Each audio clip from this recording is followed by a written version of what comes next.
Heute starten wir unsere dreitägige Wanderung nach Ushguli, eine der höchsten kontinuierlich bewohnten Siedlungen in Europa.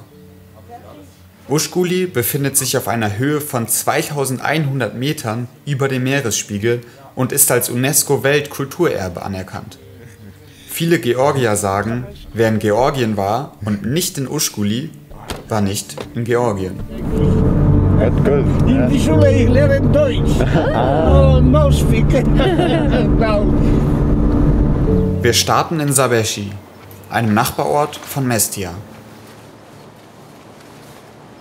Für unsere erste Tagestour haben wir einen einheimischen Reiseführer dabei, der den Weg zu unserem Tagesziel Adishi in- und auswendig kennt. Wir bezahlen ihn in Form von Essen.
Ich habe beim Wandern immer etwas Brot in der Tasche, falls Hunde auf uns zukommen, die nicht so lieb sind.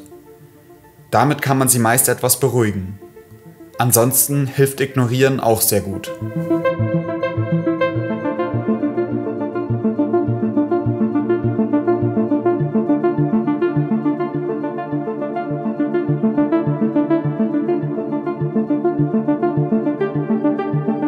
Nach 9 Kilometern kommen wir in Adishi an.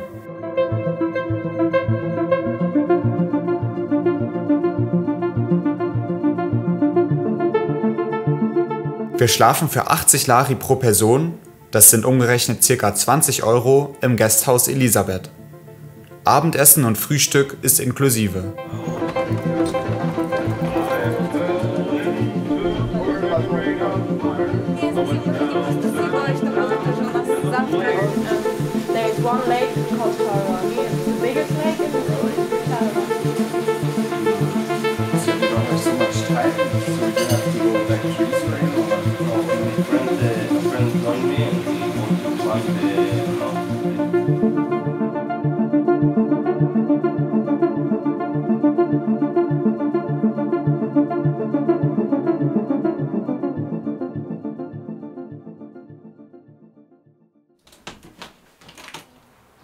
Der nächste Tag steht an.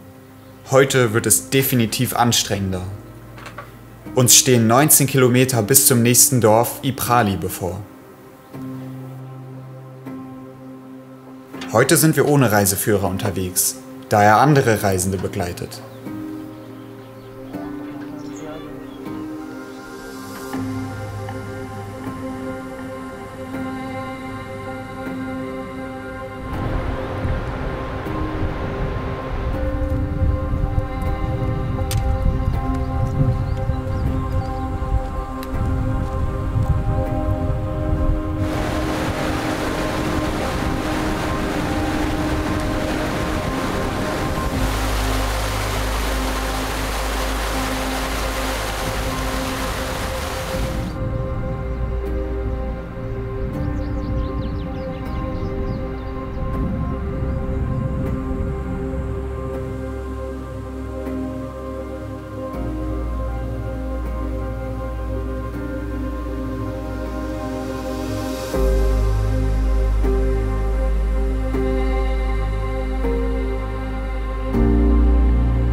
Es sind zwar nicht so viele Kilometer, aber die Steigung macht es wirklich sehr anstrengend.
Jetzt geht es endlich wieder bergab und in ein paar Stunden erreichen wir unser interessant eingerichtetes Gasthaus Uca.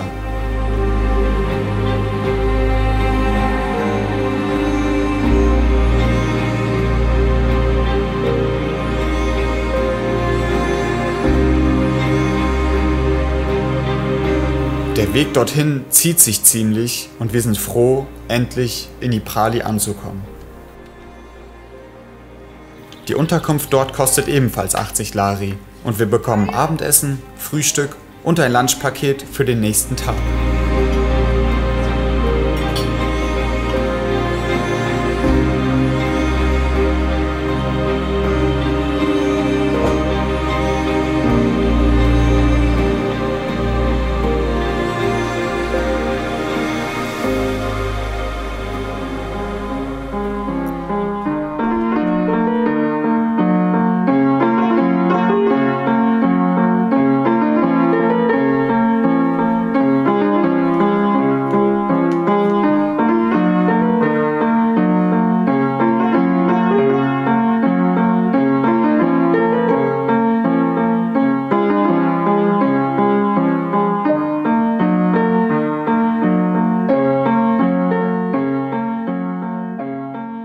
Nach einer erholsamen Nacht wandern wir heute zu unserem Zielort Ushguli. Knapp 14 Kilometer soll die Wanderung dauern. Heute allerdings mit schlechten Wetterverhältnissen. Das erschwert die Wanderung natürlich enorm. Aber trotzdem sehen wir wirklich wunderschöne Natur. Und wir begegnen Lisa und Roy, die auch nach Ushguli möchten und unterhalten uns sehr nett.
Nach der Hälfte der Wanderung sind wir leider schon komplett nass. Meine 20 Jahre alte Regenjacke, die ich von meinem Papa bekommen habe, ist leider nicht mehr wasserdicht. Selmas Schuhe erweisen sich als doch nicht so hochwertig und unsere Hosen sind nur wasserabweisend und lange nicht wasserdicht.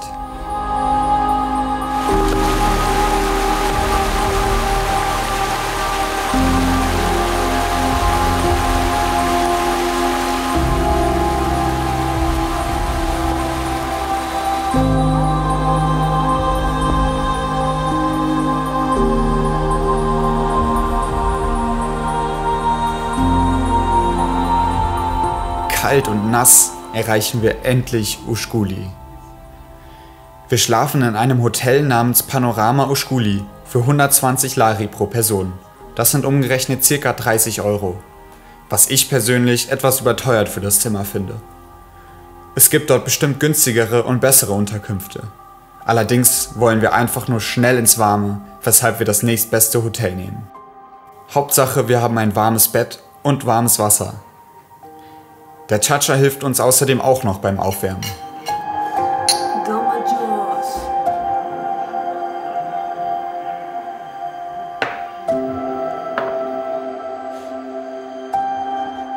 Zwei Stunden nach unserer Ankunft scheint auf einmal die Sonne und es gibt keine Spur mehr von schlechtem Wetter.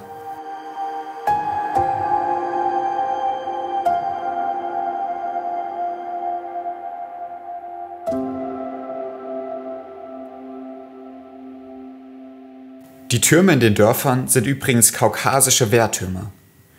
Sie sind seit dem Mittelalter ein verbreitetes historisches Bauwerk und dienten in Ortschaften zur Verteidigung von Familienverbänden, außerhalb auch als Zuflucht im Angriffsfall oder als Wachtürme. Der nächste Tag beginnt.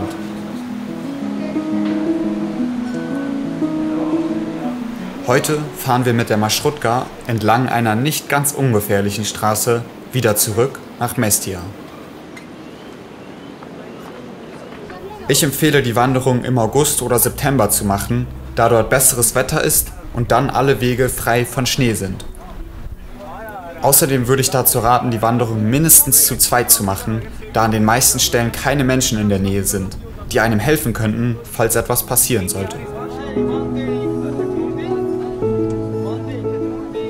Angekommen in Mestia schauen wir uns noch das Geburtshaus und Museum des berühmten georgischen Bergsteigers Michael Chigiani an.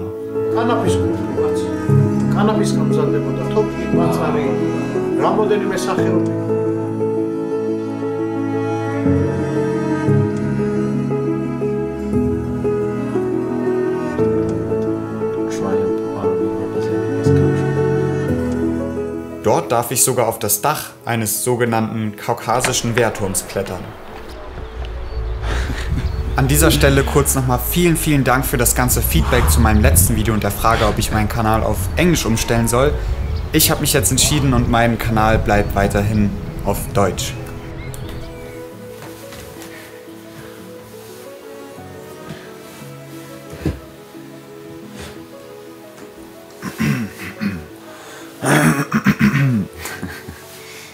Das war es dann auch schon mit diesem Video.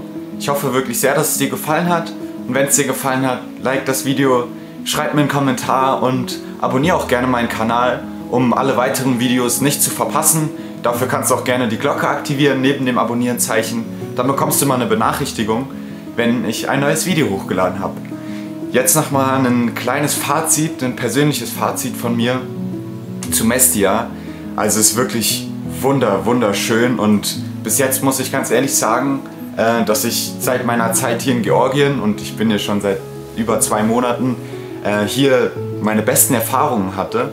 Was nicht heißt, dass die Erfahrungen davor nicht auch wunderschön waren, aber hier war es halt besonders und ich kann es auf jeden Fall empfehlen. Meiner Meinung nach ist es auf jeden Fall so ein Must-Do, falls du mal in Georgien bist oder ihr. Geht definitiv nach Mestia, vor allem wenn ihr wandern mögt und die Natur, also dafür lohnt es sich definitiv. Und falls ihr hier mal eine Unterkunft braucht, ich war jetzt die ganze Zeit in den Login-Cabins, heißen sie, ich blende sie auch nochmal ein. Und die sind wirklich sehr gemütlich und vor allem haben sehr gemütliche Betten, was nicht so ganz unbedingt gängig ist hier in Georgien. Und das ist meiner Meinung nach sehr wichtig, einen guten Schlaf zu haben, vor allem wenn man so viel wandert. Und das Beste hier dran an den Hütten ist, dass der Gastgeber Luca wirklich ein super Mensch ist und er spricht fließend Englisch, er spricht fließend Georgisch, er spricht fließend Niederländisch und sogar auch ein bisschen Deutsch. Und ich meine, was will man mehr als jemanden, der die georgische Sprache spricht und dann auch noch übersetzen kann. Er hat uns oft Dinge übersetzt, Taxis organisiert, bei der Wanderung hat er uns sehr viel geholfen. Also falls ihr mal eine Unterkunft braucht, kann ich auf jeden Fall die Log-In-Cabins empfehlen. Und Luca hat mir sogar angeboten, für euch, falls ihr mal hierher kommt, dass ihr ihm einfach schreibt über Airbnb, dass ihr über mein Video, über mich zu seinen Hütten gekommen seid. Und dann wird er euch einen kleinen Rabatt geben. Genau. Ist auch alles unbezahlt, also ich bekomme dafür kein Geld. Ich habe alles hier schon bezahlt. Ist meine persönliche Meinung. Es war wirklich richtig, richtig gut. Und das war's dann auch schon mit meinem Video und von mir. Bis zum nächsten Mal. 3 jaar geleden zonder visie en geen hoop. Kijk me nu, het gaat me lukken, zijn mijn moeder, ik word groot. In mijn salaris is mijn show nu alleen maar weer geld. Kom vast in het doos, maar ga wat je wil, ik kan niet breken. Bro, we gaan voor richting Breda. Ik had niets, dus dat veilig om mij heen. Ik maak, gaat het goed, maar dan voel ik me zo eenzaam. Je pikje Hollandaise en bij mij de Française. Hey, ik wil echt van kom verder. Een milli voor een deal, trek het dealies daar in Kiel. Zijn United als een steek, slag me niet, dus zoek verder. Maar je bent te boeken, Paris, Lees, en als je met mijn moeder. This goes so like going to the beat. Nooit